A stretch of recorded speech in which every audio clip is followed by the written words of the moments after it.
कुबेर यक्षों के राजा थे। यक्ष बीच का जीवन होते हैं। वे ना यहाँ के जीवन में होते हैं और ना ही वो पूरी तरह से जीवन के बाद वाली स्थिति में होते हैं। कहानी कुछ इस तरह है कि रावण ने कुबेर को लंका से निकाल दिया और कुबेर को मुख्य भूमि की ओर पलायन करना पड़ा। अपना राज्य और प्रजा को खोने की निराशा में उसने शिव की पूजा करना शुरू की और एक शिव भक्त बन गया। शिव जी ने दया भाव दिखाते हुए उसे एक अन्य राज्य और संसार का सारा धन दे दिया। इस तरह कुबेर संसार का सबसे अमीर व्यक्ति बन गया। धन मतलब कुबेर, ये कुछ इस प्रकार देखा जाने लगा। कुबेर शिव जी का महान भक्त बन गया, परंतु जब भक्त को यह लगने लगे कि वो सबसे महान भक्त है तो समझ जाए कि सब खोने वाला है। कुबेर को लगने लगा था कि वो शिव को इतना कुछ अर्पित करता है तो वो एक महानतम भक्त है, और बेशक शिव जी ने चढ़ावे में से विभूति के अलावा कभी कुछ नहीं छुआ। पर कुबेर खुद को महान समझने लगा क्योंकि वो शिव जी को इतना कुछ चढ़ावे के रूप में भेंट करता था।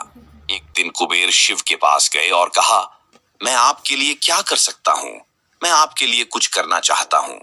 शिव जी ने कहा, तुम मेरे लिए क्या कर सकते हो? कुछ भी नहीं, क्योंकि मुझे किसी चीज की आवश्यकता ही नहीं है। मैं ठीक हूं, परंतु मेरा बेटा, उन्होंने गणपति की ओर इशारा करते हुए कहा, ये लड़का हमेशा भूखा रहता है, इसे अच्छे से खिला दो, यह तो अत्यंत सरल है। कहकर कुबेर गणपति को अपने साथ भोजन के लिए ले गया। उसने गणपति को खाना खिलाना शुरू किया और वो खाते गए और खाते ही गए। कुबेर ने सैकड़ों रसोइयों की व्यवस्था की और प्रचुर मात्रा में खाना बनाना शुरू किया। उन्होंने यह सारा भोजन गणपति को परोसा और वे खाते रहे। कुबेर चिंतित हो उठे और कहा, रुक जाओ, अगर तुम इतना खाओगे तो तुम्हारा पेट फट जाएगा। गणपति ने कहा, आप उसकी चिंता मत करो। देखिए, मैंने एक सांप को एक कमर पेटी के रूप में बांध रखा है, तो आप मेरे पेट की चिंता ना करें।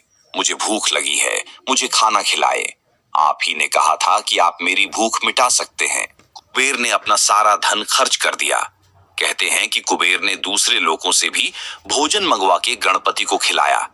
गणपति ने सारा भोजन खाने के बाद भी कहा, मैं अभी भी भूखा हूं, मेरा भोजन कहाँ है?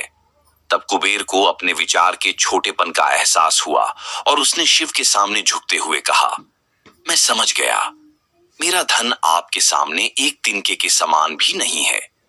जो आपने मुझे दिया उसी का कुछ अंश आपको वापस देकर मैंने खुद को एक महान भक्त समझने की गलती की, और इस क्षण के बाद उसके जीवन ने एक अलग ही दिशा ले ली। प्यारे शिव भक्तों, कहानी अच्छी लगी हो तो कमेंट में हर हर महादेव जरूर लिखें।